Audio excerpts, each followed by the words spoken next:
What I'm actually going to talk to you about is time travel. So forget insights, forget strategy. Who here has read A Wrinkle in Time? Yes.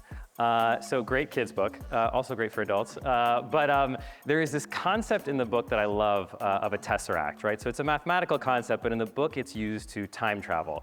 And the analogy given in the book is an ant crossing a piece of string, right? So if the string is pulled out, long, the ant has to travel a long distance. But if you fold the string, the ant can jump from one point to the next.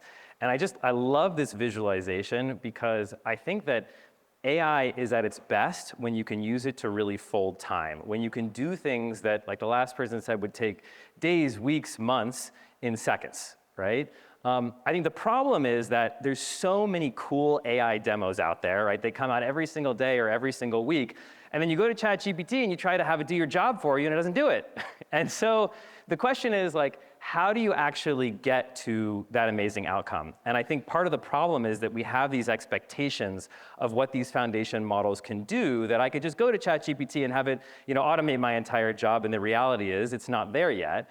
But it actually is there. It's just that, like how I was saying earlier, you have to build the scaffolding to make it work that way. And so the point of this talk is I want to give you some frameworks you can use to actually build this stuff yourself and to, actually bring this reality to today. But if you're struggling with ChatGPT, all you have to do is type in this code and you're good. It's AGI. So, all right, back to time. So I think there's two really interesting ways of looking at, this kind of concept of time travel: collapsing time and expanding time. And I'm going to show you some cool examples about this. I'm going to use Waldo as a platform, but these principles should be universally applicable. So, all right, collapsing time. What do I mean by collapsing time? What I mean is, how do we take things that are high effort, high value for you today and do them in seconds, right? So classic example is like, I need to get smart for a pitch, right? Can you go to ChatGPT and enter in a brand name and a category and ask it some questions and get something, good? Sure, right? The problem is, if any of you have actually tried to do that, you type it in and you end up spending so much time, like, are there really sources? Like, are the sources valid? Do I have to validate the sources in the quotes? Am I asking the right questions? I have to go back and forth with it. And by the time you get through that whole process, you've lost most of the time savings, right? And you're not even sure if what you get is actually accurate or valid or any of that. So I want to show you a simple example of how we do this in Waldo, and then I will talk about some broader principles of how to do this in general. So this is what Waldo looks like. So we have over 50 workflows that mimic all the types of work that a strategist does in their daily work, from 4Cs to brand audits to culture trend scan, all that kind of stuff. So I'm going to click a brand audit, and I'm going to type in just 4 words. So the brand name, Liquid Death, and the category, sparkling water, and hit launch. And in seconds, it will do an entire analysis on what Liquid Death is doing well, recent developments, brand perception, trends, and then take that and develop audiences and pull out messaging. And this is all real time. This isn't sped up at all. So in seconds, it can read hundreds or thousands of sources, give you a bunch of ideas on how to go deeper, pull in images and infographics that you can explore. Everything is clickable and highlightable.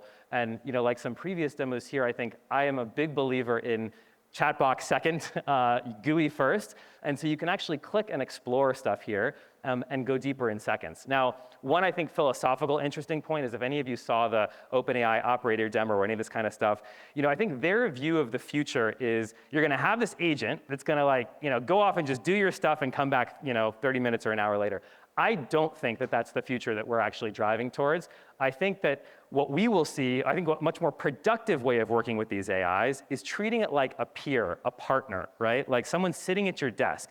I think that's how you actually get the most value out of it now and in the future. So how do we actually do that? How do we go from like ChatGPT to something that's 100x as valuable? What frameworks we can use? So I think there are 3 key ingredients to making this possible, right? That you need to think about when you build these workflows. So sources, process, and customization. So on the sources bit, one thing that's become more and more obvious over the past months and year or two is that you can train these models on all sorts of information, but giving the models like a basic model, the information it needs in context when you run it is far more valuable than doing pre-training. So if you can hand the model amazing content, then you can create some really incredible things. So for example, like at Waldo, we don't only search the open web and give you region filters and dates and sources, but we pull in all your syndicated research and all your social media platforms. So we can pull in, any post that's being posted to Instagram, TikTok,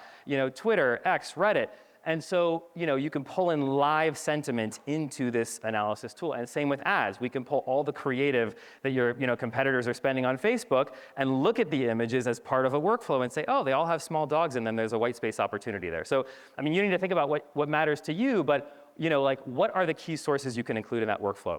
The second part is process. So I think this is actually overlooked or looked over, yeah. So when you build a workflow, you think, oh, I'm gonna put a few steps together and it's gonna be fine.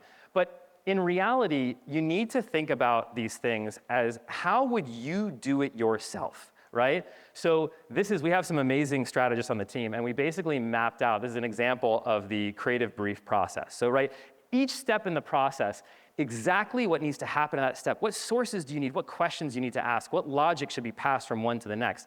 And if you can really treat this thing like, how would I do it myself versus I'm just gonna trust the AI to build the best process for me, you can produce much, much better work. Now, last, customization. So I think this is also overlooked. I think people build these tools and they're like, great, it's gonna give me outputs. But the outputs it gives you are gonna be the same as everyone else's outputs, right? So how do you actually make it truly unique to your brand or your agency's lens on the world? And I think thinking about that and incorporating that is super critical. So an example of how we do this in Waldo is every workflow in Waldo is totally editable. So you can click the little edit button, and this is what the brand audit looks like on the back end, right? So you can come in here and you can create your own agentic tasks or click one that already exists, so like brand perception, for example.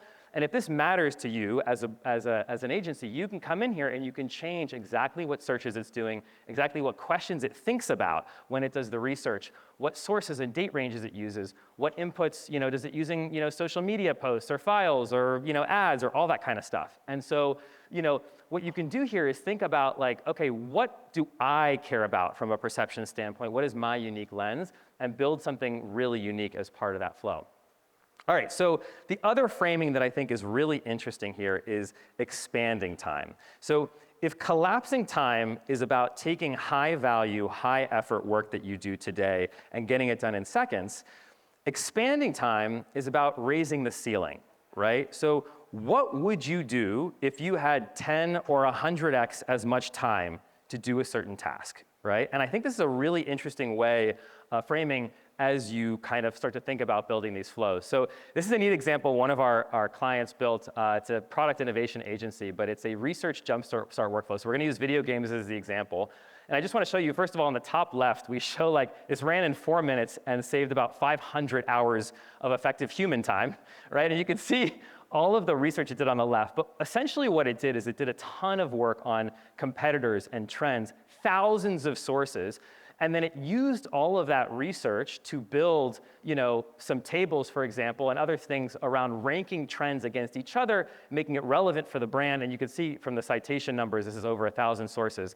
And it didn't just pull from the web. So here is actually the Instagram posts that it read as part of its research and insights process. So you can literally have it read these live streams. So I think it's just really interesting to think about, and then it used this for category thought starters and marketing implications and white space opportunities and all that. But it's interesting to think about, again, if you were able to read 1,000 Instagram posts for a given, pitch, like what could you do with that information?